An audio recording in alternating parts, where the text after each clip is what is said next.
أيها الذين آمنوا كتب عليكم القصاص في القتلى الحر بالحر والعبد بالعبد والأنثى بالأنثى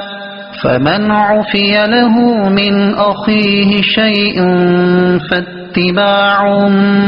بالمعروف وأداء إليه بإحسان ذلك تخفيف من ربكم ورحمة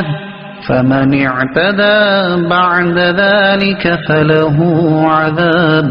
أليم۔ ترجمہ: اے ایمان والو، تم پر مقتولوں کے خون کا بدلہ لینا فرض کر دیا گیا، آزاد کے بدلے آزاد، اور غلام کے بدلے غلام، اور عورت کے بدلے عورت، تو جس کے لیے اس کے بھائی کی طرف سے کچھ معافی دے دی جائے تو اچھے طریقے سے مطالبہ ہو اور وارث کو اچھے طریقے سے ادائیگی ہو، یہ تمہارے رب کی طرف سے آسانی اور رحمت ہے۔ تو اس کے بعد جو زیادتی کرے اس کے لیے دردناک عذاب ہے۔